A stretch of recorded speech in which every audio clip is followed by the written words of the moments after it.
Madame, Monsieur, bonsoir. La nouvelle a fait l'effet d'une bombe.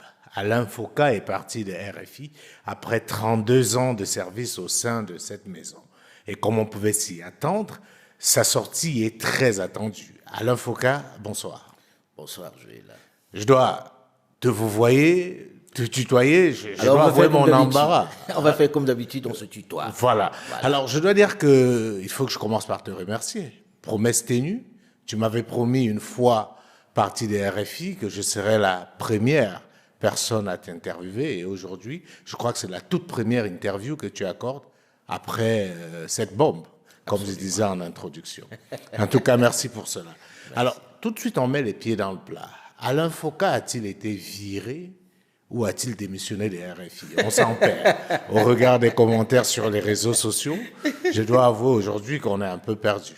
Non, mais les gens ont envie d'être perdus, je vais dire. Ceux qui s'excitent sur les réseaux sociaux, qui mesurent leur virilité simplement à la quantité de méchanceté qu'ils vomissent sur les réseaux sociaux, devraient quand même faire un petit effort. J'ai décidé de partir, et je pense que tu le sais, ça fait un moment déjà. Et j'ai décidé de partir parce qu'à 60 balais, je ne sais plus ce que je peux faire dans cette maison, en réalité.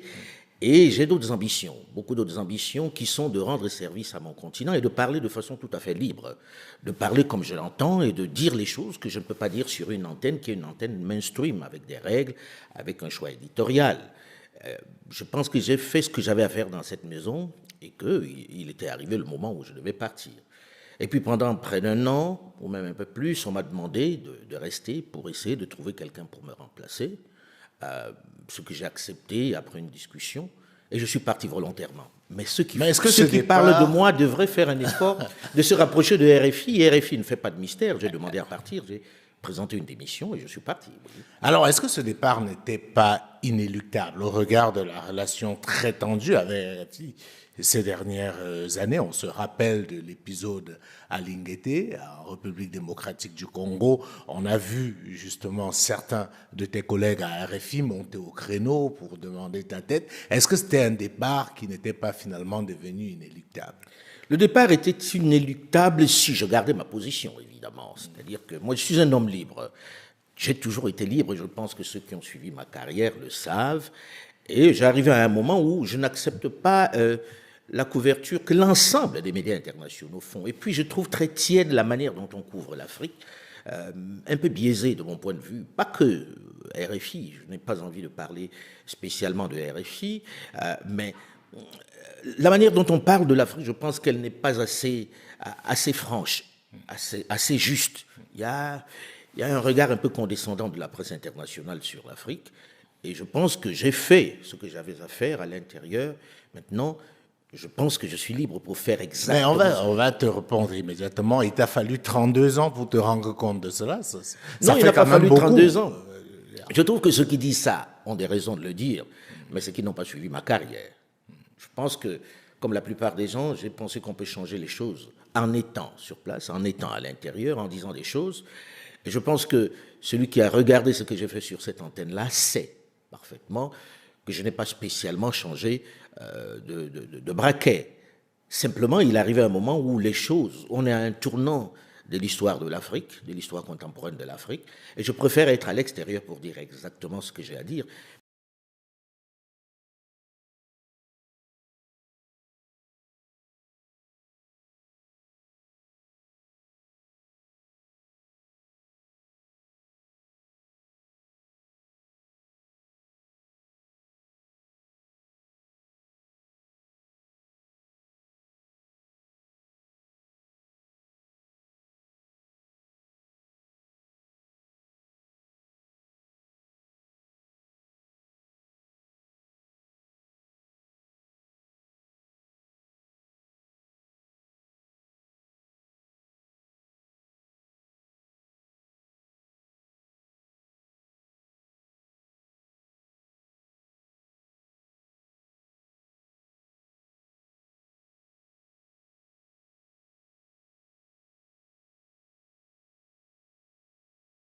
Mais sauf que j'avais envie d'être écouté, de parler à l'Afrique, de parler de l'Afrique, et que j'avais envie d'être vraiment panafricain au sens propre du terme, au sens noble du terme. Et par conséquent, il fallait que je parle aux Africains. Et puis j'avais une vraie douleur de voir comment on parlait de l'Afrique Et puis une opportunité m'a été offerte de rejoindre RFI, que j'écoutais depuis que j'étais tout petit, je vais dire. Nous tous, dans nos maisons, les gens de mon âge, nous écoutions nos parents qui ouvraient la radio soit sur RFI, soit sur la Voice of America. Donc quand on avait envie d'être journaliste. Et par la suite, Africa numéro 1. Et par la suite, Africa numéro 1, justement. Et donc quand on avait envie d'être journaliste, on se disait, je vais travailler sur ces médias-là. Je pense que j'ai réalisé ce rêve-là en entrant dans ce média. Maintenant, sur la couverture, je me suis dit, à l'intérieur, je vais impacter. Il faut que j'apporte quelque chose de différent, il faut que j'apporte quelque chose de nouveau. Voilà comment j'ai rejoint RFI, de façon volontaire et de façon très, très, très décidée. Alors aujourd'hui, avec le recul, est-ce que tu as le sentiment d'avoir impacté de l'intérieur? Est-ce que 32 ans après, tu te dis, ça en valait la peine? Alors on ne peut pas danser et se juger. Les autres doivent juger. Moi, j'avais envie de faire plusieurs choses. Et je pense que, j'espère en tout cas, qu'on va mettre ça à mon crédit. J'avais envie de faire plusieurs choses. D'un, je suis arrivé sur une antenne où je vais raconter l'histoire de l'Afrique, parce que la manière dont l'histoire de l'Afrique était racontée, de mon point de vue, n'était pas la vraie. Et j'ai créé Archives d'Afrique. J'ai créé Archives d'Afrique en me disant, voici la version africaine de l'actualité internationale. Et je pense que la plupart des jeunes, ou la plupart des moins jeunes, me reconnaissent au moins d'avoir raconté l'histoire de l'Afrique contemporaine autrement. Archives d'Afrique est devenue une marque à un certain moment donné, et je n'en suis pas peu fier. Et je continue ça sur d'autres supports. Il y a une version vidéo, parce que Archives d'Afrique m'appartenait, ça n'appartenait pas à RFI. C'est pour dire à quel point j'avais envie que ça n'appartienne pas à quelqu'un, mais que ça reste africain. Donc Archives d'Afrique, je l'ai fait. Ensuite, il y a eu Médias d'Afrique. Jules, tu sais très bien, Médias d'Afrique, l'idée de Médias d'Afrique, c'était de donner la parole aux journalistes africains pour qu'on écoute une autre version de l'actualité internationale, la version africaine de l'actualité internationale. Ça n'était jamais arrivé sur un média.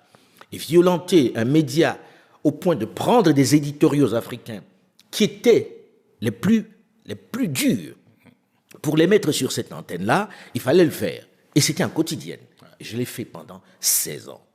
En quotidien de lundi à vendredi pendant 16 ans. Et ça a permis de connaître un certain nombre de journalistes africains. Bien entendu. Ils ont émergé en étant écoutés sur cette antenne qui était une antenne première. Et je pense On se rappelle effectivement Sacré Sékou Ouedraogo, Jean Katangana au Cameroun, Ouezin Luoulon, et certains sont devenus des correspondants de RFI. Je pense à Peter Dorbé, par exemple, ou à Polycarpe Somba, qui sont devenus des correspondants parce qu'on les a écoutés. Sur Médias d'Afrique. Et en plus, je luttais à l'intérieur pour que nous africanisions les correspondants. Je pense qu'ils sont un certain nombre de correspondants qui doivent me reconnaître d'avoir mené cette lutte-là. C'était ma part que j'apportais dans cette maison. Et puis, il y a eu le débat africain que j'ai récupéré, dont j'ai hérité de Madeleine Moukama Bano, qu'il fallait rebooster. Je pense l'avoir fait avec une certaine force, puisque c'est devenu l'un des rendez-vous phares de cette antenne, où on n'était pas complaisant. Et je pense qu'on peut m'accuser de tout, sauf d'avoir été complaisant dans ce magazine-là, ou sauf de n'avoir pas été panafricain. Et puis je termine par le fait quand même que pendant longtemps, nos dirigeants étaient essentiellement interviewés par d'autres, avec ce que cela comporte, avec les clichés que l'on peut connaître. Je me suis donné la mission de les interviewer en étant sans complaisance. On en parlera. Vous avez oublié Afrique Plus, même si ça a été bref. Peut-être que c'est.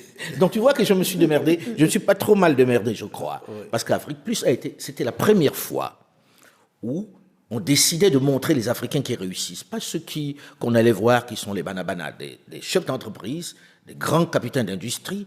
Et je pense que sur ce plateau-là, en reportage, non rémunéré, je dois le dire, souvent financé par moi-même, j'allais chercher des personnes pour les montrer en disant, voilà, l'Afrique, ce n'est pas que la famine, ce n'est pas que les guerres, ce n'est pas que les pandémies, c'est aussi des gens qui entreprennent. Je pense qu'il y a un certain nombre de capitaines d'industrie qui sont passés par ici. Je pense à Jean Kakou Diagou, par exemple, du groupe NCA, qui a créé l'une des plus grandes assurances du continent. Je pense à Paul Fokam-Kamenier, de Vox Africa, qui est le patron de Afriland First Bank, qui est passé par ici. Et je peux en citer comme ça un bon nombre. Je pense à Azalaï,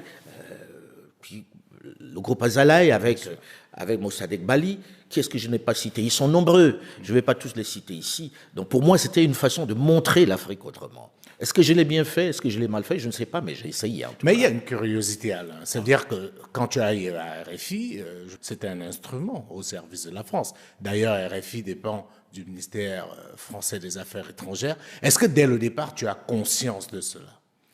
Moi, j'ai conscience d'une chose. J'ai plutôt tendance à penser que quand on quitte une femme ou quand une femme vous quitte, vous évitez de parler l'un de l'autre.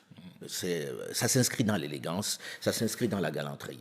Donc parler de RFI, c'est pas tellement un truc dont j'ai envie spécialement, parce que c'est un peu comme si vous vous êtes quitté et tu as envie d'étaler. Oui, enfin, je pose la question évidemment parce que, comme tu as dû le remarquer, parmi la floraison de critiques ou de commentaires après ton départ de RFI, qui se poursuit jusqu'à aujourd'hui, c'est de dire il a servi le maître et aujourd'hui il retourne sa veste. Mais celui qui m'a vu servir le maître, comme ils disent, a vu ce que je faisais à l'intérieur de cette boîte. Et je pense que je viens d'en parler. Je pense que j'ai joué ma partition, qui n'est pas une partition qu'on peut considérer comme complaisante.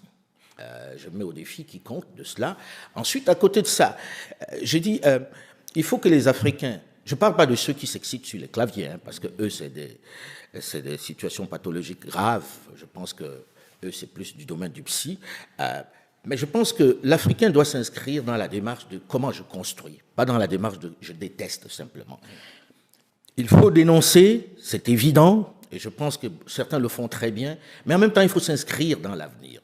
Dit que j'ai servi le maître, il devrait plutôt regarder qu'est-ce que Foka a fait comme contenu jusqu'à maintenant. Et si Foka n'avait pas été là-bas, qui l'aurait fait? C'est plutôt comme ça que je vois la chose. Et Jules, je n'ai pas besoin de me justifier à des gens qui sont sur des réseaux sociaux, qui n'ont que le clavier. Non, mais il y a bien d'autres gens qui ont besoin de comprendre. Alors, comment ça s'est passé? On va terminer par là sur cette partie concernant RFI. Les 32 ans, comment ça se passait avec la hiérarchie? Parce que, comme tu l'as si bien relevé, les programmes étaient atypiques. Parfois, pouvaient ramer à contre-courant de la ligne éditoriale de la maison.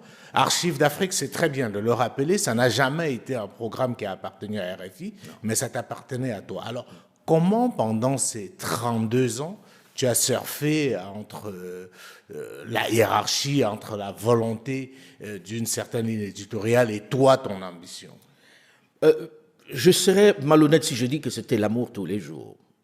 Mais ce n'était pas surtout de la part de la hiérarchie, parce qu'il y avait un PDG qui m'appelait le poil à gratter. C'était un peu le bonhomme qui était pas dans la ligne. Mais en même temps, je ne me faisais pas d'illusions. Je veux dire, j'étais un peu un prétexte. Que vous voyez, on est libre, il faut qu'il dise ce qu'il a envie de dire. Les relations n'ont pas toujours été faciles, mais il y a eu des patrons qui étaient plutôt très arrangeants, qui étaient plutôt de bons patrons, à mon avis, qui me laissaient faire ce que j'avais envie de faire, parce que pendant toute cette période, tous ont découvert Archives d'Afrique à l'antenne. Tous ont découvert le débat africain à l'antenne. Tous ont découvert les médias d'Afrique à l'antenne. Et les interviews que je faisais, même si ça ne plaisait pas à certains de mes camarades, mais pour des raisons évidentes, je les ai faites. Je n'ai pas eu, on va dire, une pression particulière, mais parce que j'étais un peu le poil à gratter, et le prétexte à un moment donné.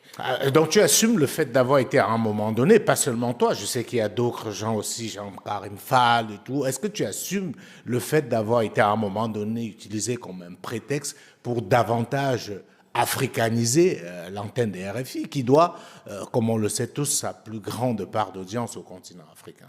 Je ne sais pas si je vivais ça comme un prétexte. J'étais dans un environnement et j'ai dit j'ai envie de dire ce que je dois dire. Si on me laisse le dire, c'est déjà pas mal. Je pense que si les Africains m'ont plébiscité à un certain moment, c'est parce que je disais ce que j'avais à dire. Et c'était ça le plus important pour moi, que je sois prétexte ou pas, que je sois là ou pas. RFI aurait existé et RFI aurait fonctionné de la même façon. Il fallait une voix au moins à l'intérieur qui dise le contraire de ce que j'avais à dire. Et on était un certain nombre où on était très soudés. Avec Claude Issiard, on est très très soudés. Le défunt Mevegué et moi, on était très très soudés. C'était mon petit frère, Mevegué. Et on arrivait à faire passer des messages que nous avions à passer. Jean-Karim Fall, le défunt, on était très très très très proches. Ça me permettait d'avoir avec eux des discussions pour dire ce que nous avions à dire. Parce qu'après tout, on pleurniche beaucoup. On est dans les pleurs en permanence. Mais ce média, il est financé par le contribuable français. Bien sûr. Il fait ce qu'il veut. Pourquoi on ne crée pas le nôtre? Pourquoi, au lieu de geindre, on ne ferait pas mieux d'avoir les nôtres qui disent ce qu'on a à dire. Ce média existe, point à la ligne. Il arrose nos pays, c'est un fait. Est-ce qu'il faut le regarder de côté? Et puis si vous n'êtes pas content, si les Africains le détestent à ce point, il suffit de rien, hein, on ferme, point. On regarde une autre chaîne. Hein. Comme c'est le cas actuellement dans l'AES. Je ne sais pas, mais moi ce que je dis, c'est simplement que même si dans votre pays, la chaîne émet, vous avez le choix de l'écouter ou pas. Mais dans le même temps, vous vous rendez compte que ceux qui critiquent le plus sont ceux qui regardent. Ils se lèvent le matin avec ça, se couchent le soir avec ça, et dénoncent. Moi, j'ai plutôt tendance à dire, quand vous dénoncez, vous ne regardez pas. Depuis que j'en suis parti, je n'ai jamais regardé. Alors, dernière question sur RFI. On va dire RFI et France 24, parce que tu as travaillé également. Oui, c'est la même France maison. 24, c'est quasiment la même maison. Alors, depuis que tu es parti, ça fait quelques mois, quel est le regard que tu portes? Est-ce que tu écoutes en toute honnêteté, RFI? Est-ce que, voilà. En toute honnêteté, oui, bien sûr. Je n'ai jamais regardé, je n'ai jamais écouté depuis que je suis parti.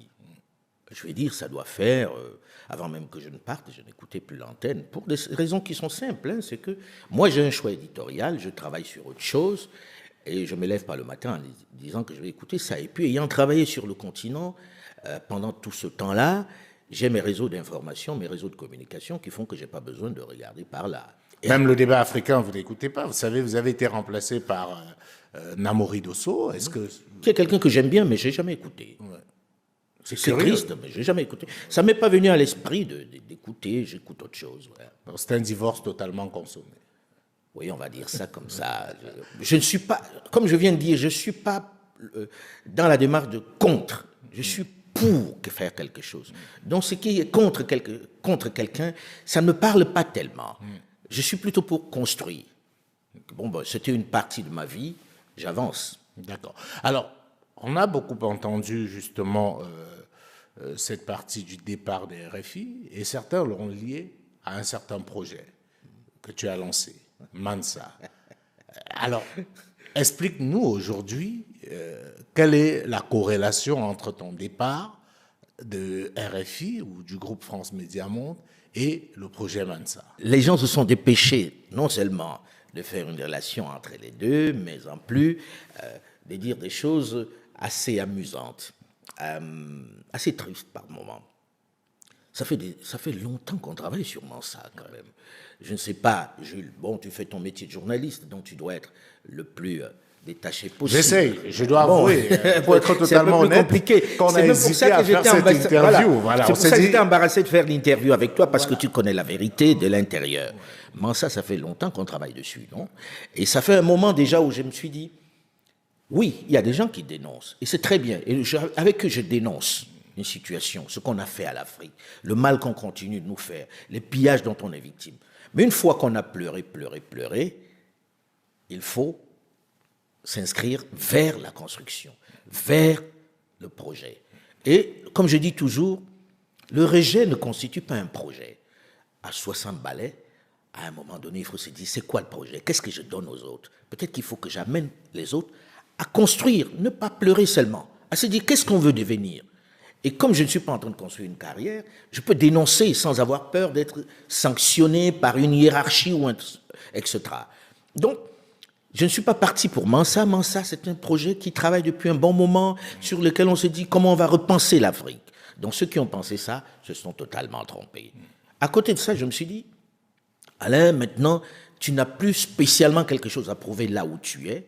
Prouve-le en faisant quelque chose d'autre. Et j'ai d'autres projets sur lesquels je travaille. Notamment Afo Média. Et c'est Afo. Qui est Afo Média. Que tu as lancé. On va en parler. Je voudrais qu'on reste quand même un peu sur Mansa, parce qu'il y a beaucoup de choses à dire sur Mansa. Mansa a été lancé à Lomé, au Togo. Et l'une des questions qui revient, c'est pourquoi le choix du Togo pour installer le siège de Mansa, qui est une SAS. Il faut le préciser, je suis obligé de donner des informations. Je ne vais pas faire semblant, étant moi-même porte-parole de Mansa. Alors, on peut revenir là-dessus. Pourquoi le choix du Togo? Pourquoi avoir choisi d'implanter le siège de Mansa? Et peut-être toi aussi, parce que d'après les informations qui circulent, tu vivrais désormais à Lomé, au Togo. Moi aussi, j'ai appris par la presse que je vivais désormais au Togo. Et j'en ai pris acte. C'est vrai que je viens très souvent au Togo. Je viens au Togo depuis 1989, depuis que le vieux était aux affaires. Et je n'avais jamais encore remarqué que le fait de venir était un péché. Pourquoi pas le Togo? Pourquoi pas le Togo? C'est encore là une des choses qui est triste en même temps, parce que avec ça, tu te rends compte que même si aujourd'hui on recommençait la traite négrière, il y aurait quand même pas mal de nègres qui vendraient leurs frères à la même vitesse et avec le même plaisir. Non. Mansa, pourquoi pas Lomé? C'est plutôt la question que devrait se poser un certain nombre de personnes en se disant, est-ce que Foucault est le seul à choisir la direction du Togo? Quand vous regardez au Togo, vous avez des banques qui s'installent ici, des sièges de banques qui choisissent le Togo.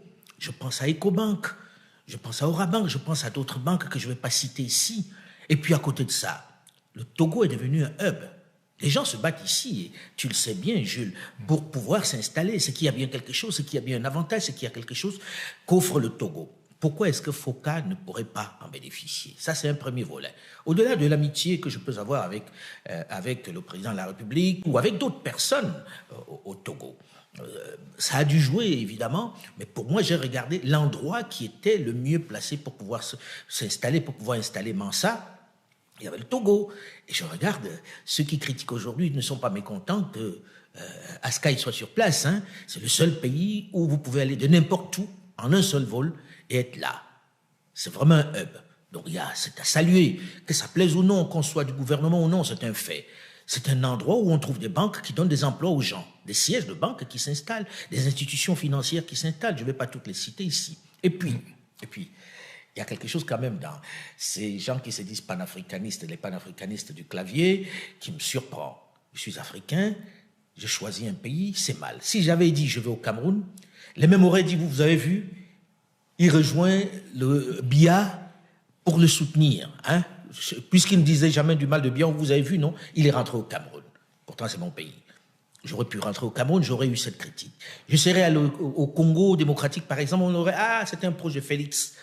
On l'a installé en RDC. Je serais allé au Niger, on dit, il est allé dans le pays de sa femme, où on va le protéger, etc. Je ne sais pas le pays où je serais allé. Donc, quel que soit l'endroit, il y aurait eu des choses à dire. Il y aurait eu un problème. Je serais allé en Côte d'Ivoire, on dit, allez, ça y est, vous avez vu, il a quitté la capitale pour aller dans la province.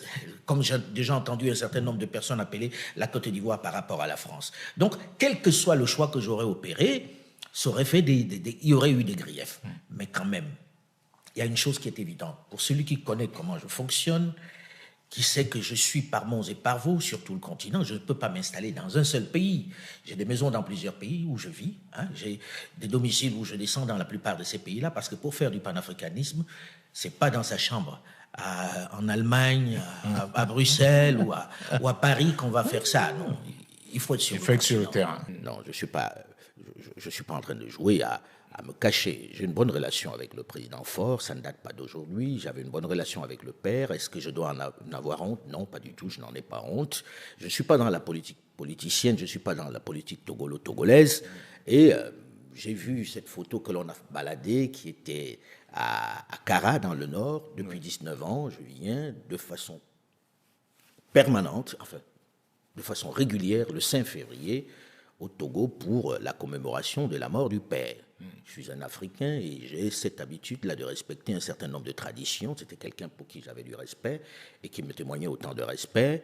Et je viens à toutes les commémorations. Mais là, d'un coup, je suis devenu conseiller parce que j'étais dans la salle et que quelqu'un a filmé. Du président autour des membres du gouvernement.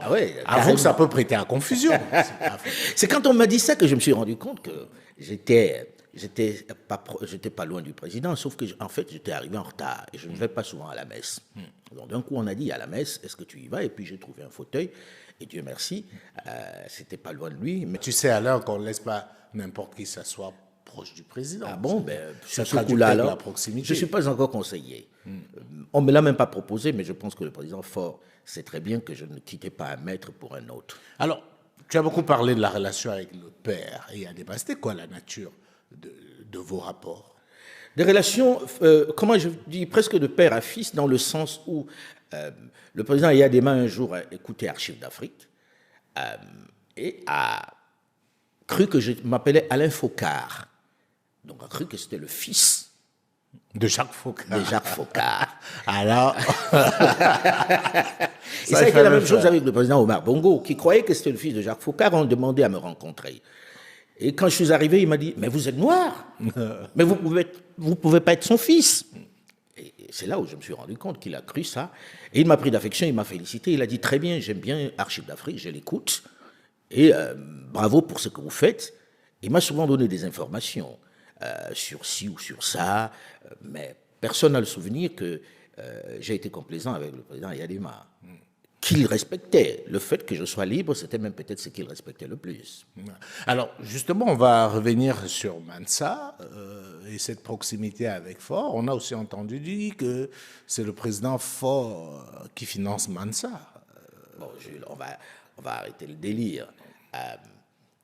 Enfin, il y a des coïncidences. Moi, je fais l'avocat, entre guillemets. Tu fais bien l'avocat du diable. Et voilà. C'est-à-dire que pourquoi Lomé, la proximité à l'Infoca, le président Faure, Mansa, si le président Faure pouvait entendre ça. Qui finance Mansa. Et si rapidement, certains ont vu la main du président Faure derrière. Si le président Faure pouvait entendre ça et nous donner un peu d'argent, on ne dirait pas non. Hein. S'il peut écouter ça et dire, allez, je vous donne un peu d'argent, ça va nous arranger. Jules, tu sais très bien comment Mansa est financé par nous-mêmes. Personne n'a encore donné un centime à Mansa. Les voyages que nous faisons, nous les finançons par nous-mêmes. Et je pense qu'à un moment donné, il faut que ceux qui s'excitent derrière leur clavier fassent un effort pour être crédibles, parce que ça discrédite un peu un environnement qui aurait pu être un environnement extraordinaire pour les Africains et les réseaux sociaux, puisque ça leur donne un média. Sauf que c'est pas compliqué. Mansa est financé par les membres de Mansa. Et c'est en cela qu'on est fort. Et on espère qu'on sera suffisamment nombreux pour que les populations viennent aussi en se disant, voilà des gens qui veulent repenser l'Afrique. Le minimum pour nous est de les accompagner et de leur donner un petit quelque chose pour qu'ils s'en sortent. Nous tirons le diable par la queue, mais nous avons accepté ça, de dire, voilà, ok, on va repenser l'Afrique, on va faire des réunions, on va faire des retraites pour penser sur tel et tel sujet, et nous finançons nous-mêmes. Mais lorsque quelqu'un dit c'est financé par tel ou tel président, j'ai du mal avec ça, parce qu'il oui, mais pourrait quand même... qu'on donne aussi, c'est qu'Alain Foka, président de Mansa, journaliste et tout, ne parle jamais du Togo, alors qu'il y a des problèmes au Togo. Il y a des problèmes avec des opposants au Togo. On voit Alain Foka parler de beaucoup de pays, mais le Togo, visiblement, c'est... Je pense que ces gens-là feraient mieux de revisiter un peu le travail que je fais, mes contenus. Je n'ai jamais éludé un pays, aucun. Même les pays de ceux qui sont vraiment des amis très très proches, je n'ai jamais éludé. Sauf que sur le Togo, qu'est-ce que je dois dire en particulier? Peut-être qu'il faudrait qu'ils m'aident là-dessus. Ben, ils le disent tout le temps, il y a des opposants en prison, il y a... Ceux qui me tapent aujourd'hui dessus sont passés tous dans mon émission. Je pense à un ancien Premier ministre qui m'a dit un jour, Alain, puisque il en est ainsi, on va s'occuper de toi. Parce que d'un coup, il m'a vu venir au Togo, alors que lui, je l'ai invité au moins une dizaine de fois sur mon plateau. Et le pouvoir en place me fait souvent le reproche de les inviter un peu plus sur mon plateau. Non, c'est ridicule. Ceux qui me demandent de parler de leur pays et que je ne parle pas du mien, peut-être qu'ils devraient parler du mien, ça m'arrangerait bien. Oui, parce que peut-être on va finir avec l'épisode des pays pour lesquels tu ne parles jamais. On parle du Togo, effectivement, et on parle aussi du Cameroun, qui est ton pays. On a beaucoup vu, on dit, mais Alain Foka, il ne parle jamais du Cameroun avec tout ce qui s'y passe. Mais Jules, est-ce que c'est vrai? Je suis mal placé pour répondre. Moi, mon avis personnel, c'est que peut-être c'est pas assez. Bon, je ne peux pas dire que tu parles jamais du Cameroun, tu en as parlé. Mais peut-être quand j'en ai parlé d'ailleurs, ce qui m'a surpris, c'est que quand j'en ai parlé d'ailleurs, je n'ai pas beaucoup entendu après le battage que ça a suscité, les confrères me défendre ou réagir. Il te souvient quand même que pendant plusieurs semaines, je faisais l'objet d'un matraquage extraordinaire dans une certaine presse au Cameroun, avec une histoire de proximité sociologique, que j'aurais une proximité avec Maurice Kamto, simplement parce que j'avais invité un activiste, et Richard Bonnat. Hein? À ce moment-là, je n'ai pas beaucoup écouté. Cela dire, ils ne parlent pas du Cameroun, et je ne les ai pas vus me défendre tellement. Ensuite, il y a eu l'histoire du train de Bolloré qui avait déraillé, où on avait dit qu'il ne faut pas en parler, et où j'ai parlé de ça régulièrement.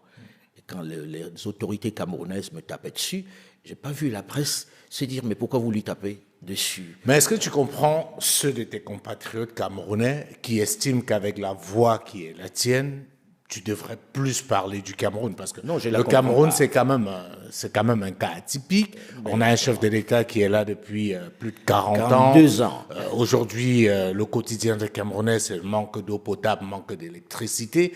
On a aujourd'hui plus d'une centaine de prisonniers politiques. Ça veut dire qu'il y a des gens aujourd'hui en prison. C'est évident qu'ils n'ont rien fait. Les dossiers sont bidonnés au niveau du tribunal militaire. Enfin, c'est aussi gros que le nez sur la figure. Des gens estiment que si Alain Foka parle de ça, ça aura une autre résonance. Est-ce que tu peux J'aimerais bien qu'on m'aide à en parler. J'aimerais bien qu'on m'aide à en parler parce que d'un coup, on me donne une place extraordinaire. Nous sommes un certain nombre de journalistes camerounais parce que dans ce domaine-là, les Camerounais ont plutôt pas trop mal réussi. Et la question ne posait qu'à moi. Alain, ils n'ont pas ta notoriété. La question ne posait qu'à moi. Ils n'ont pas ta notoriété. Que ceux qui me font ce procès fassent le travail pour moi. Je serai admiratif. Je serais content que ces étrangers qui disent pourquoi ils parlent seulement des autres pays, ils devraient parler de son pays, qu'ils parlent aussi du mien. Je serais bien content qu'ils en parlent. Je parle de ce que je connais. Je suis parti du Cameroun il y a une 40aine d'années. D'accord ? Je n'ai jamais fait une carrière un seul jour au Cameroun. Donc le Cameroun, dans l'ensemble de ce pays, est un pays comme un autre, j'ai presque envie de dire. Bien sûr, c'est mon pays pour lequel j'ai un attachement extraordinaire. Je voulais justement dire, je connais ton attachement pour le Cameroun. Oui. Donc ça me surprend que mais en même temps, professionnellement, je ne suis pas comme un pays. Professionnellement, je ne suis pas spécialement outillé. Mieux outillé en tout cas que les excellents journalistes que je croise au Cameroun. Parce que s'il y a bien quelque chose de fabuleux au Cameroun, c'est que tu trouves d'excellents journalistes.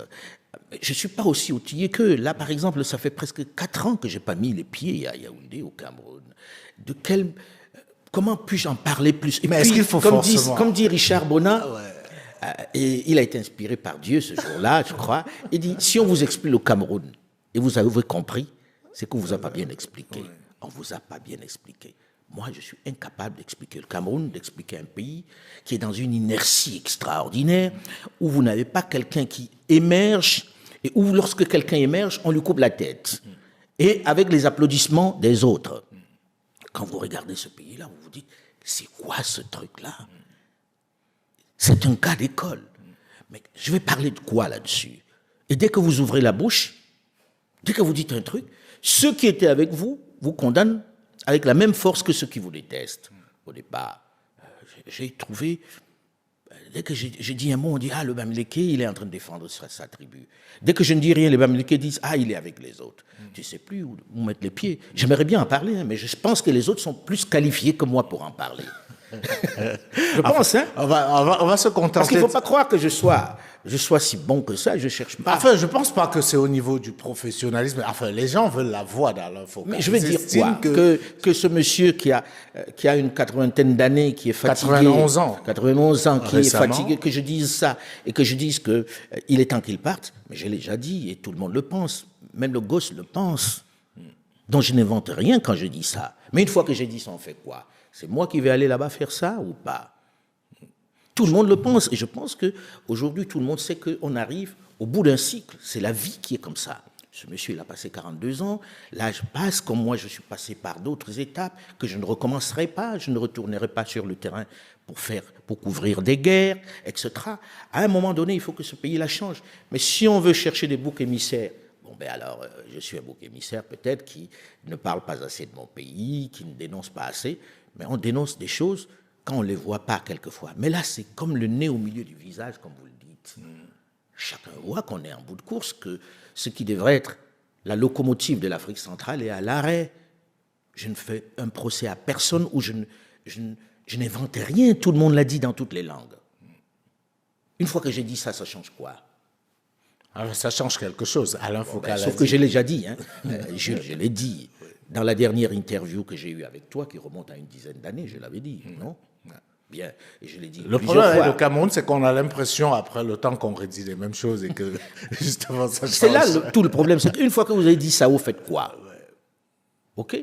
Et vous faites quoi après? Mais est-ce que, pour sortir sur le Cameroun, est-ce que tu es inquiet, Alain, par Très rapport inquiet. au Cameroun? Qui ne le serait pas? Qui ne le serait pas? Vous avez un pays où vous avez à la tête de l'État quelqu'un qui a 91 ans. Tu me rappelais que ça fait 91 ans. Il a 91 ans. À 91 ans, pour paraphraser le président Alassane Dramane Ouattara, à 91 ans, on ne peut plus faire ce qu'on faisait à 80 ans, on ne peut plus faire ce qu'on faisait à 70 ans, etc. Donc, c'est pas lui faire insulte que de dire qu'on arrive. Mais certains au vous bout d'un disent qu'il est parcours. comme du bon vin, c'est-à-dire il se bonifie avec l'âge. Ça va. Et on vous prend aussi l'exemple du président des États-Unis, le président Biden qui dirige la première puissance du monde. Il n'a pas l'âge du président Biya. Oui, mais il est Pourtant, assez on commence âgé. déjà à se poser la question de savoir s'il pourra suivre le prochain mandat. C'est pas moi qui le dis, hein, tu écoutes ça sur Bien tous sûr. les médias.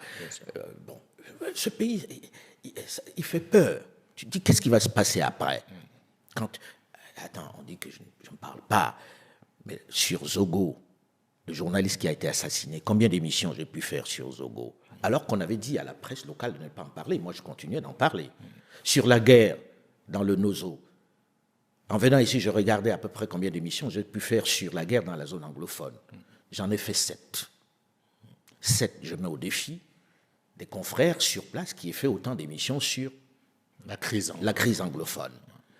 Lorsqu'on dit que je n'en parle pas, c'est juste que les gens veulent que je parle de ça tous les jours. La crise anglophone, j'en ai parlé. L'assassinat de Zogo, j'ai même reçu des confrères qui finalement se sont exilés parce que leur vie était menacée. Bon, j'en ai fait des émissions dessus, j'en ai fait 3, et pas n'importe lesquelles. Sur à un moment donné, tu dis, je ne veux pas venir faire un inventaire. Alors quand j'écoute ça, la question que j'ai envie de te demander, c'est, selon toi, d'où vient ceux qui peuvent être considérés aujourd'hui comme tes ennemis, notamment sur les réseaux sociaux? Selon toi, ça vient d'où?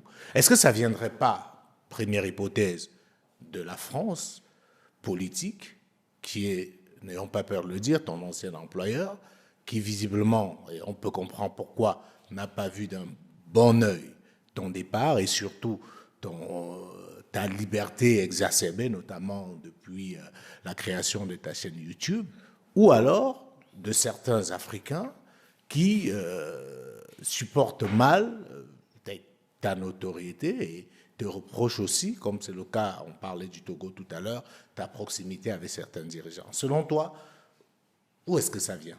Alors, tu as cité en gros ce qui pourrait être des adversaires. Mais moi, je prends toujours cette citation du président Houphouët-Boigny qui disait « Même le bon Dieu n'a pas réussi à faire l'unanimité auprès de ses créatures. » Que j'ai des adversaires, des ennemis, des gens qui ne m'aiment pas, c'est normal, à la limite. Ce qui m'importe le plus, c'est que je regarde, et c'est ça qui a de fabuleux sur ces chaînes, ces plateformes-là, c'est que tu peux regarder ceux qui t'aiment. Et je regarde que je ne suis jamais descendu en dessous de 97% de ceux qui me regardent, qui m'aiment.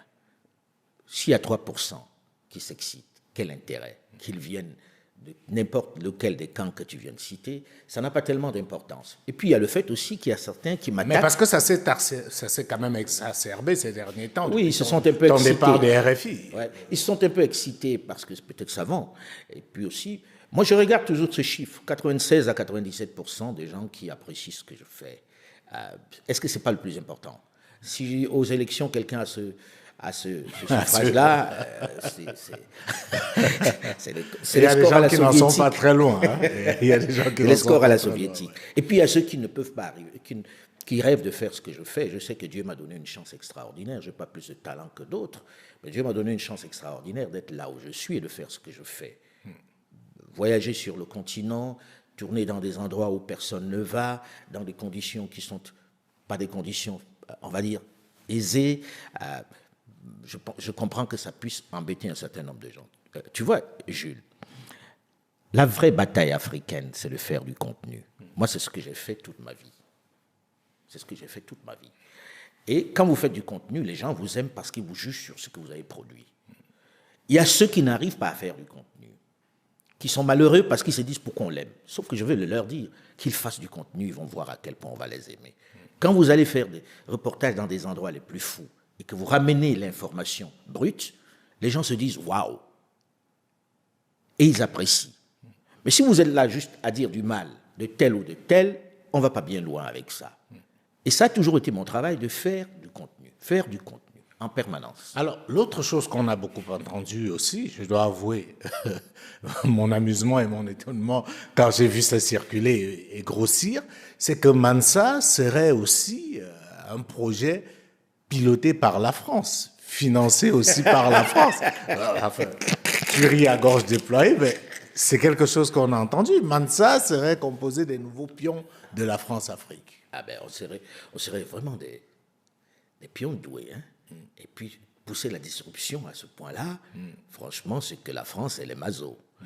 Non, il faut arrêter. Tu sais, il y a des fois, il vaut mieux ne pas répondre à certaines folies, parce qu'en réalité, le choix des personnes de Mansa, c'est appuyer sur l'indépendance de chacun d'entre nous.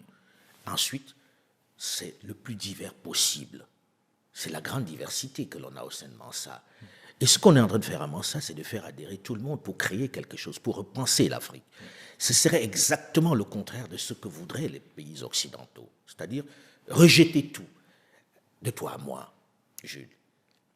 Qui est capable de dire on rejette leur démocratie à l'occidental de façon aussi nette, en proposant quelque chose à la place, en travaillant à proposer quelque chose? Qui est capable de dire on ne veut plus de président omnipotent, omniscient?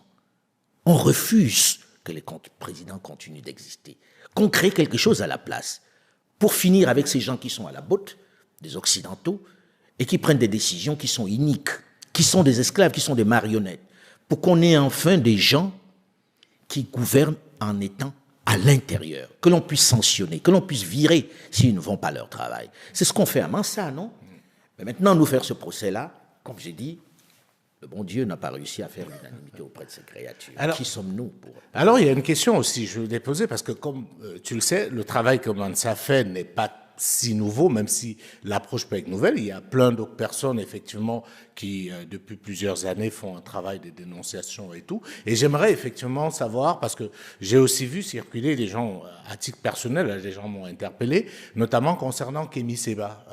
Moi, pourquoi moi? Parce que, comme tu le sais, j'ai travaillé avec Kémy pendant longtemps. C'est quelqu'un avec qui on a d'excellents rapports. Il a été chroniqueur sur Vox Africa pendant longtemps. Donc les gens m'ont dit, mais pourquoi pas Kémy Séba dans Mansa? Pourquoi pas Nathalie Yam dans Mansa, qui est aussi quelqu'un que je connais personnellement?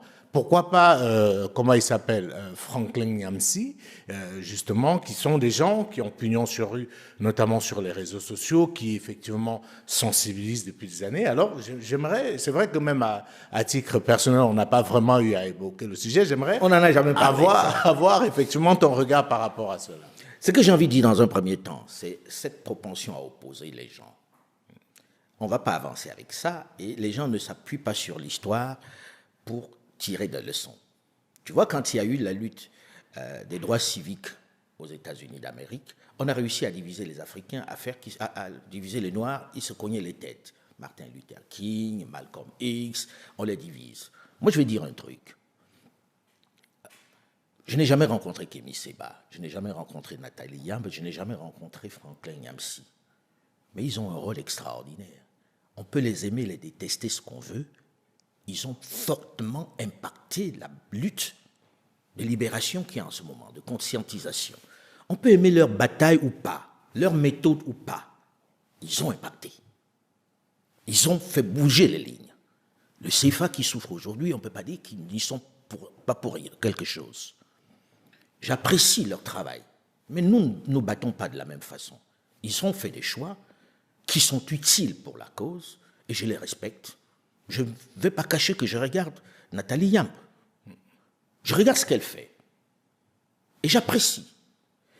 Elle a un créneau, j'ai le mien, qui est de dire, moi, je veux construire dans tel sens. Eux, ils construisent dans tel autre. Pourquoi est-ce qu'on a besoin de nous opposer? Est-ce qu'on a besoin de se marier forcément pour être fragile, pour être ensemble, pour qu'on nous tire dessus ensemble? Je ne crois pas. Parce que si on est dans un groupe, vous tirez dans le tas, et l'histoire est réglée. Et puis, ils ont leur stratégie. Dans une bataille, chacun a sa stratégie, chacun a sa vision. C'est l'objectif final qui compte. L'objectif est le plus important. Donc, je ne jugerai pas en disant, j'écoute des mots activistes, machin.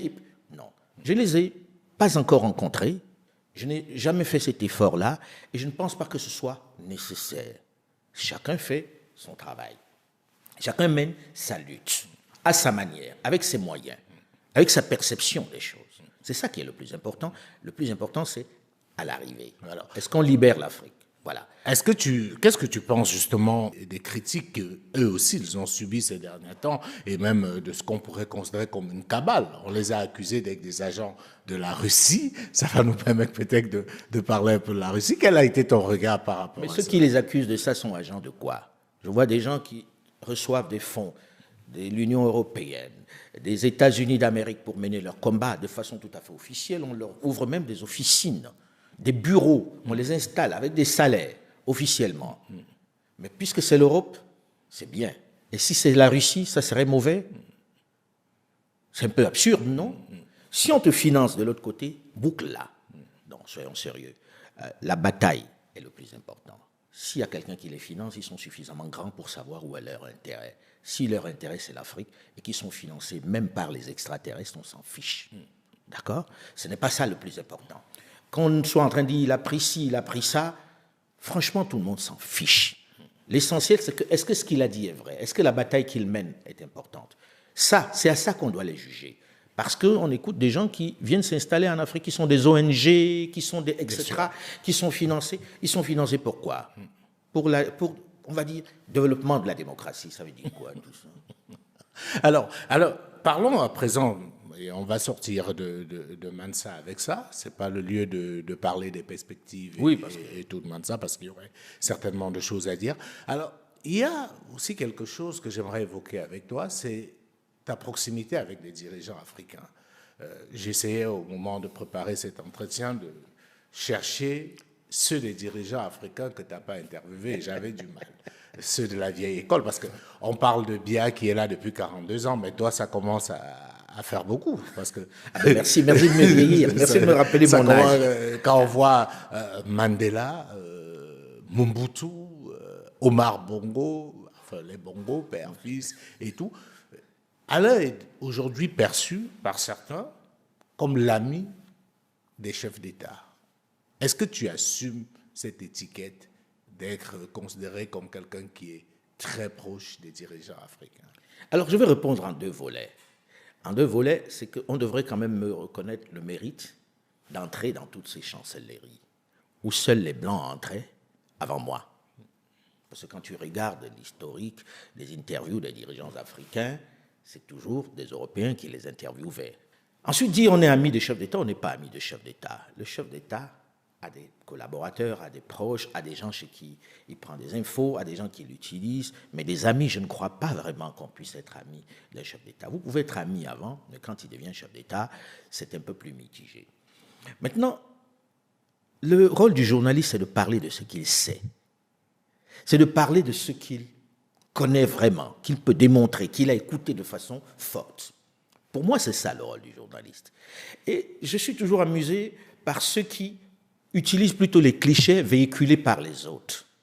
Jusqu'à maintenant, tu entends dire tel est comme ça, tel est comme si on nous a appris à détester nos chefs. Et donc, du coup, certains se sont braqués et ne veulent pas les fréquenter. Moi, je préfère les avoir de l'intérieur, les connaître de l'intérieur, plutôt que d'écouter la rumeur qui vient. Et ayant été où j'ai été, j'ai vu à quel point il était facile de manipuler l'image d'un chef africain. Quand on décide que c'est fini avec lui, on le noircit. J'utilise le terme exprès. Parce qu'en fait, nous ne les connaissons pas. Tu sais ce qui m'a fait vraiment avoir envie de connaître ces chefs, Jules? Non, mais dis-moi. C'est que j'ai entendu parler de Bokassa, qui n'était pas quelqu'un de très fréquentable, je te l'accorde. Mais nous avons appris que Bokassa était un cannibale, que Bokassa mangeait de la chair humaine fourrée au plantain. Et je me suis dit, mais comment est-ce possible? Et j'ai fait ma recherche. Et j'ai vu comment on a noirci Bokassa pour qu'il disparaisse quand il gênait, quand il était devenu gênant. Et nous avons applaudi pendant qu'on le chassait. J'ai vu comment on a fait tomber Mobutu, que je connaissais. Comment Mobutu est devenu l'homme à abattre alors que c'est eux qui l'avaient fabriqué. Et je me suis dit, non, je préfère ne pas me contenter de leur jugement pour les connaître de l'intérieur. Et j'ai eu cette chance, à un moment donné, qu'ils m'ouvrent leurs portes. Et ils m'ont ouvert leurs portes et j'y suis entré. Et je continue d'y entrer. Parce que ça me permet de parler d'eux, en sachant de quoi je parle. Et eux, ils savent que je sais, désormais. Donc je suis à la fois leur relais, mais eux aussi, ils sont mes relais. Je ne sais pas si tu vois ce que je veux dire. C'est-à-dire qu'à partir du moment où je parle d'un Macky Sall, je connais Macky de l'intérieur. À partir du moment où je parle d'un Ali Bongo Ondimba, de l'intérieur, je connais Ali Bongo Ondimba. Je connais le personnage, je connais ce qu'il pense, et je ne suis pas dans le cliché. Et je travaille à ça. Et certains ont dit, oui, il connaît les vieux croutons. C'est souvent dur quand on dit ça. Mais je leur ai démontré en allant voir Mamadi Doumbouya. Ce n'est pas un vieux crouton. Il m'a pas. La dernière interview, c'est le président Ibrahim Traoré, que je suis allé voir. Je suis allé voir le président Assimi Goïta. On ne peut pas les accuser d'être ceux qui sont en train de... Et justement, ton regard par rapport à ceux qu'on vient de citer.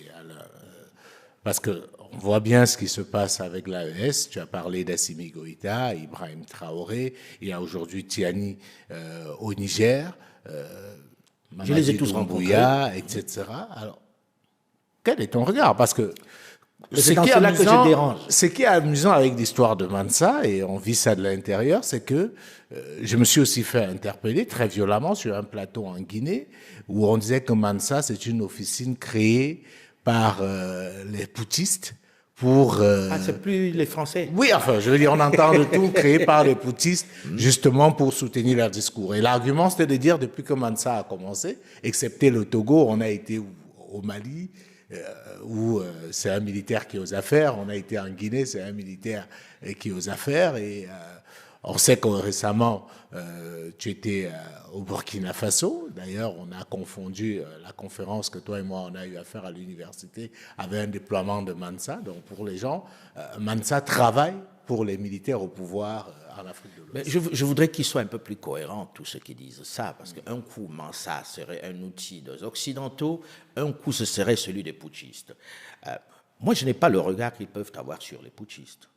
Et je n'ai pas envie d'être entraîné par les autres ou partager le point de vue des autres sur les putschistes. Même si certains ont trouvé que j'ai été insolent avec Ibrahim Traoré. Mais ça, c'est autre chose parce que c'est un président de la République, mais je fais mon métier de journaliste et quand je viens poser des questions, je pose, il n'y a pas de complaisance. Quand le micro s'allume, il n'y a plus d'amis. On peut être amis avant, mais moi, il y a un personnage qui rentre en jeu quand le micro est allumé. Mais bref, ça, c'est un autre débat, je ne vais pas rentrer dedans parce que c'est puéril. Mais maintenant... le regard que j'ai sur l'Afrique, sur l'AES, parce que ça devient l'AES, auquel il faut rajouter Mamadi Doumbouya, c'est que je pense qu'on arrive à un moment clé de l'histoire de l'Afrique, où ils sont en train de jouer leur rôle. Ce qu'on a essayé a échoué. On peut dire ça en français, en anglais, en allemand, ça a échoué. C'est un fait. Maintenant, qu'est-ce qu'on fait à la place? Les militaires ne se sont pas levés pour prendre le pouvoir dans ce pays-là juste par humeur. C'est que ça ne marchait pas. Je fonde juste l'espoir que ces militaires qui sont arrivés vont changer la donne et créer un nouveau modèle. Pour moi, c'est le plus important. Je ne passe pas la journée à me dire c'est un diable, c'est un putschiste, etc. Ça ne m'amuse pas, parce que je me souviens quand même que celui qui a refait la France après la guerre, à qui on a confié le pays, c'était un militaire. Ça n'a gêné personne. Les constitutions que nous avons sont issues du travail d'un militaire avec ses copains. Pourquoi les militaires ne changeraient pas les choses sur le continent? Je fonde beaucoup d'espoir sur ces jeunes-là, parce qu'ils sont jeunes, parce qu'ils n'ont pas un passif avec les grandes puissances occidentales, ils ne leur doivent rien, et parce qu'ils ont envie de changer leur monde. En tout cas, je l'espère. Moi, ceux que j'ai rencontrés m'ont donné l'impression qu'ils avaient envie de changer les choses. Alors, je vais leur laisser ce bénéfice-là pendant un moment, jusqu'à ce qu'on voit s'ils dérapent ou pas. Mais j'ai tendance à plutôt croire en eux. Quand je rencontre le président Traoré, je discute longtemps avec lui et je me dis, mon Dieu, ça me rappelle quelqu'un que j'ai connu qui est le président Thomas Sankara. Est-ce qu'il va faire aussi bien? Je caresse cet espoir qu'il va faire mieux. Mais je ne peux pas partir a priori en disant, c'est un putschiste, il est en uniforme et qu'il est forcément mauvais ou bien qu'il a arraché le pouvoir. Ceux qui étaient là avant l'ont arraché d'une façon ou d'une autre. Nos élections en Afrique, on sait très bien comment ça se passe. Et chacun est en train d'apprendre aujourd'hui comment la main de l'autre choisissait qui va prendre la relève. Au Niger, on l'a vu. Je suis plutôt en train de penser qu'ils vont changer les choses et je fonde beaucoup d'espoir dessus. Alors qu'on ne va pas faire tout ça, on fait une transition, après on fait des élections, on remet tous ceux qui ont pillé pendant toutes ces années au pouvoir. Parce que c'est l'éternel recommencement et c'est le moment de tout casser. On casse tout et puis on recommence. Alors, on a beaucoup parlé de l'AES. Parlons maintenant de la CEDEAO. La question aujourd'hui, c'est que va devenir cette institution? Est-ce qu'elle peut tenir avec justement le départ du Mali, du Burkina et du Niger et avec toutes les critiques qu'on fait aujourd'hui à cette institution? Alors, on va dire, c'est un peu facile parce que les gens ont vu les chroniques que j'ai pu faire sur la question. L'idée de la CEDEAO était une très belle idée au départ. Et je pense qu'elle doit nourrir encore des générations, se regrouper et faire des choses ensemble sur le plan économique. C'était une excellente idée et il faut saluer cette idée. Maintenant, quand quelque chose ne marche pas, il faut savoir s'arrêter. C'est une évidence que ça ne marche pas. C'est un outil qui est piloté par d'autres. Et le principe du qui paye commande, on l'a vu avec cette histoire du Mali, du Niger, du Burkina Faso, où on se rend compte que les dirigeants qui y vont eux-mêmes vous avouent en off que bon, les autres sont venus de tel endroit, vous écoutez la veille comment ils discutent sur les décisions qu'ils prendront, et puis ils arrivent, ils prennent d'autres décisions. Donc, à un moment donné, il faut dire on arrête, stop, on fait un autre truc, puisque restructurer me paraît particulièrement difficile. Et il ne faut pas seulement parler de la CEDEAO. Il faut parler de toutes les institutions sous-régionales sur le continent. La CEDEAO est même celle qui fonctionne peut-être le mieux par rapport à la CEMAC, où en réalité c'est l'encéphalogramme plat. On ne sait pas à quoi ça sert, on ne sait pas qui ça sert, etc. Et on se rend compte que ça ne permet même pas de réunir les peuples. Le principe est de réunir les peuples. Et là où la CEDEAO est totalement péchée et est impardonnable, c'est le fait de penser à faire la guerre entre les peuples qu'elle est censée réunir.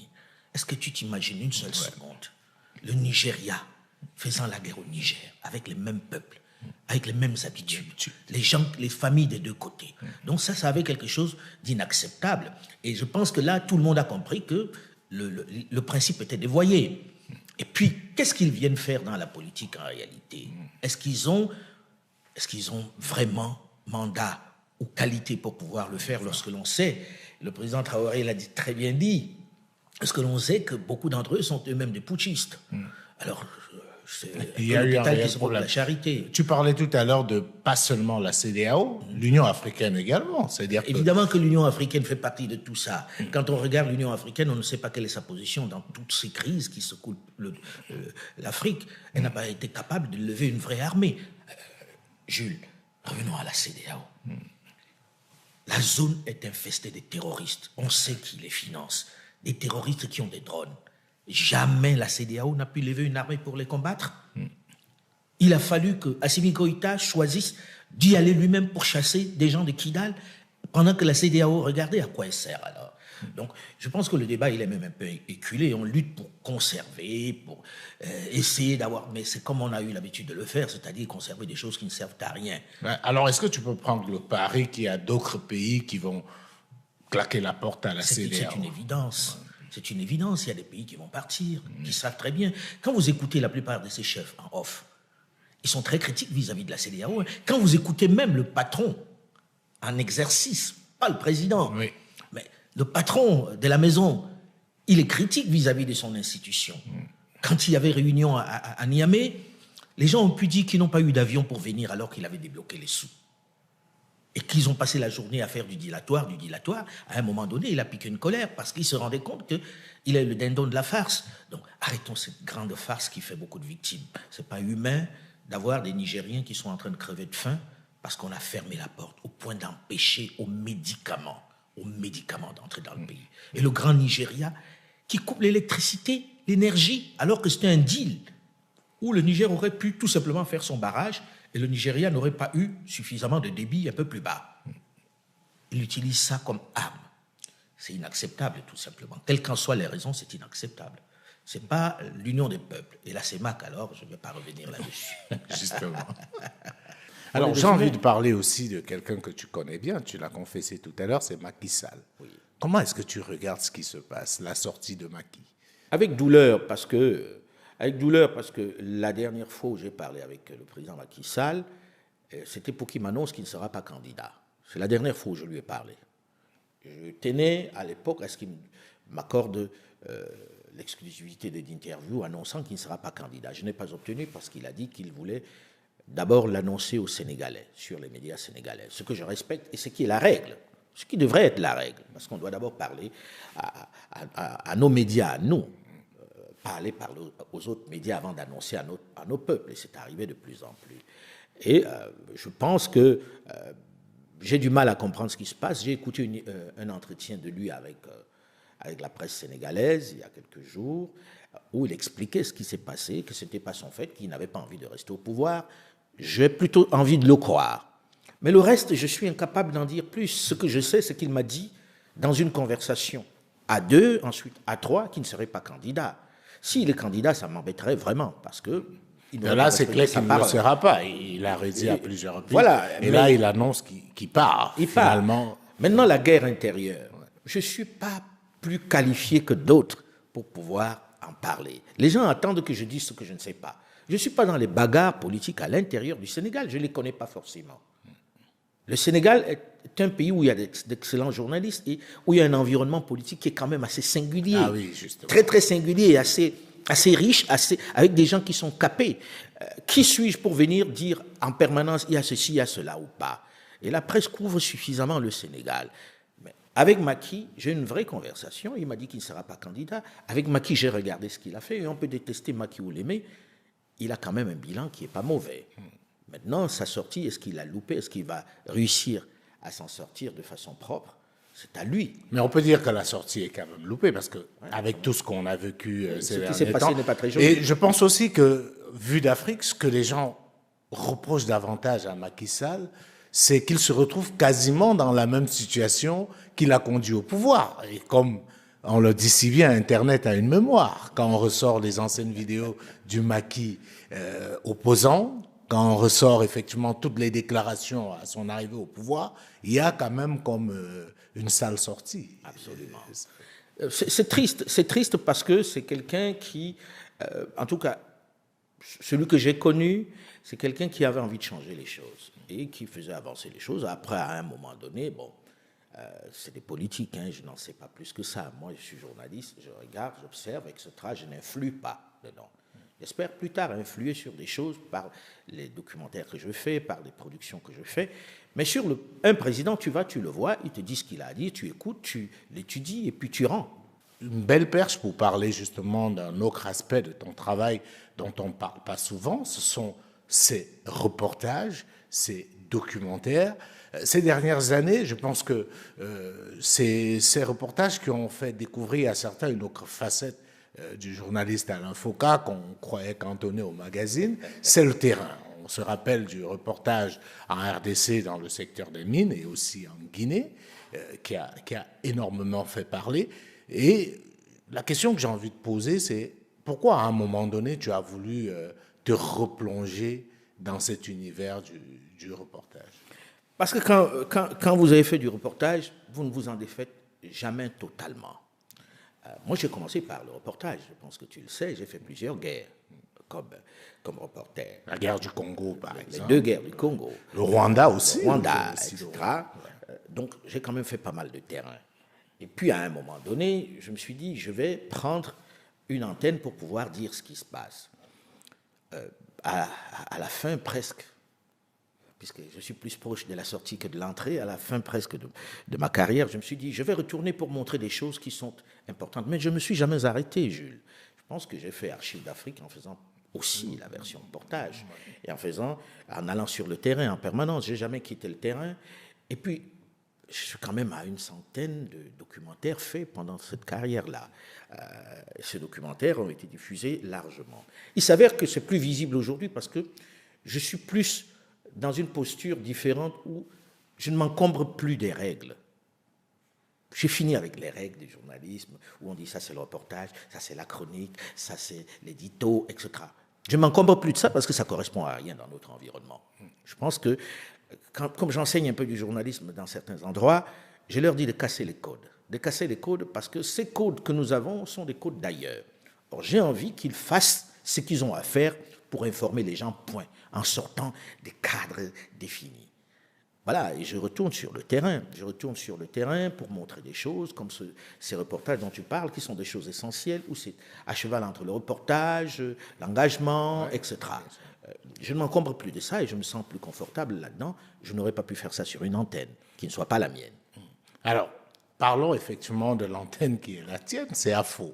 C'est le projet que tu caresses, parce que quand tu partais de RFI, je me rappelle bien de la vidéo où tu disais un peu, comme on aime le dire, sur ce que tu feras après. Alors, raconte-nous l'histoire d'AFO. D'où est venu AFO Média? AFO Média vient du fait que je pense que nous devons créer tous, nous journalistes, des cadres où nous donnons notre narratif qui nous ressemble, nos réalités, sans complaisance, mais sans condescendance comme le font les médias internationaux. Je n'ai plus envie qu'on vienne montrer les enfants qui ont faim, les enfants avec un ventre proéminent débordé par une nuée de mouches. Non, j'ai envie qu'on montre qui nous sommes. Et ça passe par le fait que nous devons nous-mêmes faire nos contenus. Les autres sont venus nous montrer comment on fait des documentaires animaliers jusqu'à maintenant. Nous, dans des situations pas possibles. Montrons-nous comme nous sommes. Et par ailleurs, la télévision telle qu'elle est faite aujourd'hui, elle a encore 10, maxi 15 ans devant elle. Le grand meuble télé dans le salon. Ouais. Les enfants, les jeunes ne regardent que sur leur tablette. Il faut leur parler là où ils sont. Parce que notre message, c'est en direction d'eux, pour leur montrer les erreurs que nous avons pu commettre. Nous, notre génération, ma génération et celle de mes aînés, nous avons échoué. Maintenant, pour qu'ils ne fassent pas les mêmes erreurs, nous devons avoir la responsabilité de leur montrer là où nous nous sommes plantés, ce que nous n'avons pas pu faire. Et l'échec est collectif. Il ne faut pas chercher à dire « moi, je n'étais pas dedans, j'ai fait ceci, je n'ai pas fait ça ». Non, c'est un échec collectif. Et je pense qu'il faut un média fort qui se base essentiellement sur du contenu pour pouvoir le dire. Et un média engagé, un média d'opinion. J'appelle AFO Média média d'opinion parce que c'est un média qui a un point de vue. On n'est pas là pour dire qu'on est neutre, parce que je ne crois pas en la subjectivité ou à la neutralité. Quand on a décidé de dire quelque chose, c'est qu'on a déjà pris position. Donc, un média qui soit un média d'opinion, qui montre l'Afrique telle qu'elle est, pas telle qu'on voudrait qu'elle soit perçue, mais telle qu'elle est. Et c'est ça, AFO Média. Et depuis 3 ans, je pense que ça aussi tu le sais, on forme des jeunes à travers l'Afrique, on en a formé une centaine déjà, quasiment, pour qu'eux, ils soient des relais de ce média-là sur le continent, avec leur sensibilité de jeunes. Et les plus âgés ont 30 ans, je crois. Alors, c'est un choix assumé Totalement. qu'AFO Média soit essentiellement digital. Totalement. Totalement digital. Maintenant, il y a des télévisions qui ont demandé à passer des accords pour diffuser certains de nos produits. On a dit oui, pourquoi pas. Mais je pense qu'il va y en avoir de moins en moins dès qu'on va lancer AFO Média dans les prochains mois. Mais nous, on prend notre temps, on n'est pas pressé. Alors, ça m'amène à poser une autre question, parce qu'un projet comme ça demande du financement. Qui finance AFO Média? On est reparti là-dedans. Oui, enfin. Je vais entendre bientôt que c'est un média français, c'est un média de putschistes, c'est un média du président Faure bientôt. Ça va être... Non, soyons sérieux. Je pense que je suis parti sur le média digital assez facilement parce que ça ne demande pas tant de moyens que ça. Et puis, j'ai pas honte. Il faut qu'on soit riche. Moi, j'ai travaillé à avoir de l'argent. Oui, on va justement parler. J'ai travaillé à avoir de l'argent. Je n'ai pas honte. J'ai écouté certains dire, oui, Alain Foka qui va voir la Coupe d'Afrique en jet, ce qui est faux d'ailleurs, mais bon, j'aurais bien aimé, s'il y avait eu une opportunité, je serais monté dans ce jet en chantant. Non, je ne suis pas de ceux qui pensent qu'il faille être pauvre pour défendre la cause africaine. Le pauvre ne fait pas beaucoup bouger les lignes. Je pense qu'il faut avoir de l'argent pour faire bouger les lignes. Quand Dangote prend une décision de faire bouger quelque chose, il a les moyens de le faire et il le fait facilement, plus que celui qui, dans son quartier, braille toute la journée. Moi, j'ai travaillé à faire de l'argent et je n'en ai pas. Alors, parlons justement de votre argent. J'ai été aussi amusé de savoir que vous êtes... Enfin, que tu es aussi riche que ça. Moi qui suis proche de toi, je ne savais pas non plus. Il y a beaucoup de choses. Des immeubles, des voitures, des jets privés. Je découvre. Alors, maintenant, si tu montres les jets privés, je m'en vais le chercher. Plus sérieusement, Alain, est-ce qu'aujourd'hui, tu dirais que tu es riche? Non, je ne suis pas riche. Je ne suis pas malheureux, mais je ne suis pas riche. J'aimerais bien être riche. Hein. Enfin, ça dépend de la définition de la richesse. Oui, parce que, non, puisque je pense que tu parles de richesse matérielle. Je n'ai pas à me plaindre. Je suis plutôt confortable. Je vais te raconter une anecdote qui est assez illustrative, de notre état d'esprit, où on regarde l'argent avec un regard latin, c'est-à-dire que celui qui a de l'argent est coupable d'entrée de jeu.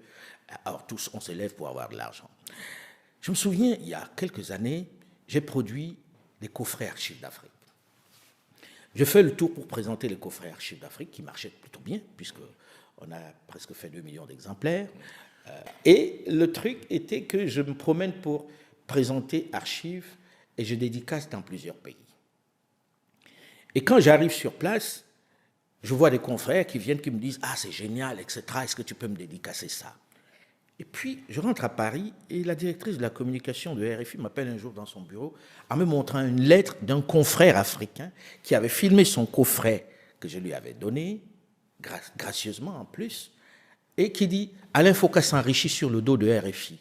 Vous feriez mieux de vérifier comment se vendent les coffrets. » Et la dame qui dit « Alain, qu'est-ce qu'on fait ?»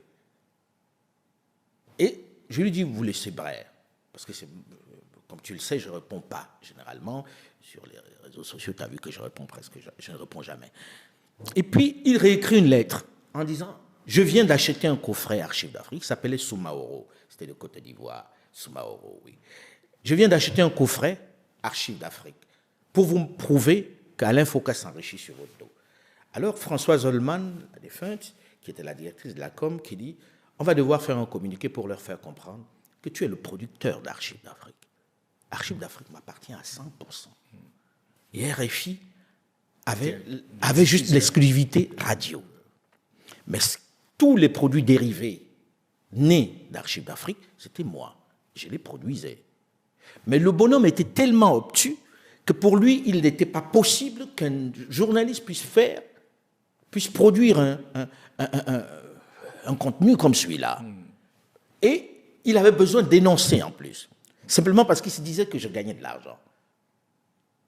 Et quand je l'ai appelé, il était tellement gêné qu'il a nié, sauf que j'avais des lettres. Et des comme ça, il y en a eu beaucoup. Archives d'Afrique m'appartenait. Et donc, il a fallu que RFI leur rappelle que non, nous, on est juste partenaires dans la promotion d'Archives d'Afrique. Mais c'était à moi. Et ça me donne l'occasion de dire aux jeunes Africains qui font notre métier, il y a de l'argent à se faire dans le journalisme, mais en faisant du contenu, pas en allant à l'inauguration des chrysanthèmes, l'inauguration des ministres qui vous invitent, ou bien vous parlent. Non, faites du contenu. Et je pense qu'il y en a qui le font. Hein. Bien sûr. Je regarde quelques-uns, dont certains qui sont des proches, qui ont trusté même certaines chaînes, et qui font du contenu en permanence. Plus vous faites du contenu dans notre métier, plus vous gagnez votre vie. Et vous gagnez plutôt pas trop mal. Et il ne faut pas avoir peur de gagner de l'argent. Je pense que ceux qui changent le monde sont ceux qui gagnent de l'argent. Bill Gates, quand il décide, il nous fait des vaccins.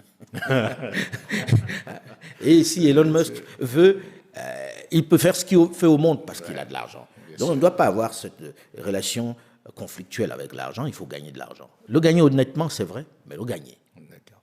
Alors là, je ne sais pas si on a fait le tour, mais je pense qu'on a passé un long moment, on a revisité un peu un certain nombre de choses, et au moment où nous sommes en train de sortir, j'aimerais savoir, est-ce qu'il y a une question à laquelle tu aurais aimé répondre que je ne t'ai pas posée? Moi, je ne me pose pas de questions. Moi, j'ai plutôt envie de dire, arrêtons d'être juste contre, soyons pour quelque chose. Construisons des projets. Soyons ambitieux. C'est ce qui fait la force des grandes nations. C'est ce qui fait la force, notamment des anglo-saxons et des asiatiques aujourd'hui. Regardons en disant qu'est-ce qu'on peut construire. Ne passons pas notre temps à nous détester, à nous détruire, etc., à nous monter les uns contre les autres. Ça fait l'affaire des autres. Ayons cette démarche simple qui est de dire comment on construit, comment on fait. Moi, ça a été ma démarche. En quittant RFI, j'ai dit, je veux faire, je veux proposer. Soyons des forces de proposition, parce que si on est des forces de proposition, on fait avancer le schmilblick. Pleurer, ça ne fait pas avancer, vous êtes couché quand vous pleurez. Bien sûr, il ne faut pas oublier ce qu'on nous a fait, et il faut continuer de dénoncer, mais il faut aussi s'inscrire dans le projet. C'est ce qui m'anime chaque jour. C'est ce qui m'anime quand je fais mes reportages, c'est ce qui m'anime quand je fais mes contenus. Et je pense que j'ai envie de dire ça aux jeunes, d'arrêter de geindre. Et puis, d'arrêter d'être des éponges qui absorbent ce qu'on leur donne. On absorbe trop de choses qui ne correspondent pas à nos réalités. Mais est-ce que c'est la faute aux jeunes alors? Quand on regarde tous ces médias qui arrosent nos pays, j'ai envie de dire, parfois, ces jeunes, on a envie de les comprendre. Ils deviennent impuissants face à tout ça. Créons des médias pour leur proposer ça, c'est ce que je propose. Il en existe, on a créé, je ne vais pas parler de Vox Africa que tu connais très bien. Mais les gens regardent, ceux qui regardent Vox Africa ont un autre regard sur le monde. Ceux qui regardent certaines chaînes qui naissent ont un autre regard sur le monde. Proposons leur autre regard sur le monde. Il n'y en aura pas assez si on fait 5, 10 chaînes seulement. Mais le plus important, c'est de faire du contenu. Parce que la chaîne, c'est juste le tuyau. Il faut mettre quelque chose dans le tuyau. Moi, c'est ma passion. Alors, je vais terminer par te remercier. Je dois confesser mon embarras et mon inconfort par rapport à cette interview. Je le redis en sortie. On a beaucoup hésité pour la faire, finalement. Mais ça fait des semaines. Beaucoup, parce que je me disais, est-ce que je suis encore crédible face à Alain Foka? Est-ce que je pourrais garder ma lucidité, eu égard à la proximité qui est nôtre, eu égard aux projets sur lesquels on travaille ensemble? Non. Après, c'est que j'avais fait une promesse, puisque tu es venu me voir longtemps à l'avance. Oui, parce que moi, je confesse, j'avais l'info un an avant. Voilà. Je sais depuis quand tu veux partir des RFI. J'avais compris un certain nombre de choses et je me disais, ce serait une telle bombe. Et à l'époque, je me disais, il faudrait que je puisse être celui qui en parle. Mais est-ce que tu as le sentiment de n'avoir pas posé une question que les gens se posent? Non, je ne sais pas. Je pense que quand tu regardes le professionnalisme, c'est d'arriver à faire la part des choses. Les gens ont dit que je suis proche des chefs d'État. Bien sûr, je les vois, mais je n'ai pas le souvenir d'avoir été complaisant une fois que le micro ou la caméra est allumé. Et c'est ça qui doit nous... Mais il y en a qui t'ont impressionné quand même, Alain, au bout de toutes ces années. Est-ce qu'il y a un qui ressort, où tu te dis, devant lui, tu as pu perdre tes moyens? Ça va être le lieu commun, c'est Mandela. Mais parce que je suis arrivé devant Mandela, un peu... Mandela. Et donc, pendant quelques minutes, je n'étais pas confortable. Parce que j'avais son monument. Mais à côté de ça, il n'y en a pas un seul qui... Toute cette nouvelle génération, parmi tous ces jeunes militaires et tout, est-ce qu'il y en a Je les aime bien, mais je ne suis pas impressionné. Celui qui m'a plus fait peur qu'impressionné, c'était Kadhafi. Mais c'était l'endroit où on a fait l'interview, c'est-à-dire dans le désert de Sirte. Tu te dis, tout peut arriver ici. Et puis, il avait fait toute une mise en scène pour que je ne sois pas confortable. Je vais dire, tu ne sais pas si on s'en va te tuer ou si tu t'en vas vraiment faire l'interview. Et puis, à un moment donné, quand tu arrives, tu le vois là, tu te dis, je suis au milieu de nulle part, qu'est-ce qui va m'arriver? Mais je pense que finalement, ça s'est bien passé. Souviens-toi, l'interview, j'étais plutôt confortable. Non, je ne suis pas impressionné par lui. Celui qui m'a Mousseveni, parce que je me rappelle que tu as fait Mousseveni, qui est réputé ne pas être aussi un enfant de cœur. Qui n'est pas un personnage commun. Je me souviens, l'anecdote, c'est que quand j'arrive et on veut lui mettre le micro, cravate par l'intérieur, il dit non, vous mettez ça dessus, et puis se couche dans son fauteuil. Et il n'en avait rien à faire. Ça déstabilise. Mais non, je n'étais pas déstabilisé parce que j'étais venu et je savais ce que j'avais à faire. Je pense qu'il faut juste dire aux jeunes qui font ce métier qu'il y a le moment d'avant et le moment du pendant. Le moment d'avant ne doit pas ressembler au moment du pendant. Quand le micro s'allume, c'est lui ton maître. Et tu vois à travers le micro les millions de personnes qui t'écoutent et qui ont envie de poser les questions que tu dois poser. Ça, c'est ce qui m'anime. Et malheureusement, ceux qui sont même mes amis, comme on dit, ceux qui me sont proches, sont plus malmenés dans mes interviews que ceux parce que que je ne connais parfois, de pas. manière inconsciente, il y a une volonté de montrer qu'on n'est pas complaisant. Qu'on est détaché et qu'on n'est pas complaisant. Je veux dire, tu te souviens, Ali Bongo Ndimba, le pauvre, il a morflé dans les interviews. Ouais, moi, je me rappelle, j'ai participé à l'une en 2016 qui est restée mémorable. Alors que je confesse que c'était un ami avant même de devenir président. Mais il n'y a jamais eu de complaisance. Dernièrement, plus récemment, avant son décès, le président Déby, à la fin, me dit « Tu m'as malmené aujourd'hui. » Parce que le micro est allumé et qu'il n'y a pas d'amis et que je ne serai jamais complaisant. Alors, et on sort là-dessus, parce que c'est toi qui me tends des perches, Ali, le Gabon. Je me disais, il n'a pas parlé d'Ali. Oui, j'ai vu Ali 3 jours avant qu'il ne tombe. Malheureusement, c'était une évidence qu'il allait tomber. C'était une évidence. Je pense que je t'en ai parlé, mon cher Jules, en disant ce que j'ai vu. Ça sent pas bon. Ça sent pas bon. Et 3 jours avant, et je crois que j'étais le seul journaliste, ou on devait être 2-3 journalistes à être entrés au Gabon, et je pense que j'étais le seul à l'avoir rencontré. Et je me disais, non, il n'a pas la machine, il ne tient plus rien. C'était... Il avait perdu tout le contrôle. Et je suis parti. Je suis parti avant même le scrutin, parce que je savais que ça allait mal tourner. Bon, maintenant, Ali n'était plus aux affaires depuis un bon moment déjà. Donc c'était normal que ça tombe et que les gens qui étaient à côté se disent on va arrêter la comédie, quoi, la tragicomédie. Ils ont arrêté la tragicomédie. Maintenant, je suis malheureux pour lui parce qu'il est malade, parce que ça se termine mal pour lui. Humainement, ça me touche. Bon, mais maintenant le Gabon fait son chemin. Les hommes passent, mais les nations restent. Et là, on est dans une autre dynamique. Mais est-ce que cette dynamique-là va aller mieux? Je ne sais pas. Moi, ce que je sais, c'est que le ventre mou de notre histoire africaine, c'est l'Afrique centrale. Ce qu'on appelle la CEMAC et la CEAC, c'est triste, c'est malheureux. Je ne sais pas comment on va arriver à en sortir. Est-ce l'âge des capitaines? Est-ce la mentalité? Je ne sais pas. Mais rien ne bouge en Afrique centrale. Oui, c'est pour ça que beaucoup de gens demandent à quand Mansa en Afrique centrale. On aimerait bien aller en Afrique centrale, hein, mais on va où? Qui est susceptible d'écouter? Parce qu'en Afrique centrale et en Afrique de l'Ouest, ils sont sensibles à ça. Mais en Afrique centrale... On attend de voir. C'est triste. Toi et moi, hommes d'Afrique centrale, quand on regarde, ça fait pitié. Ça fait pitié.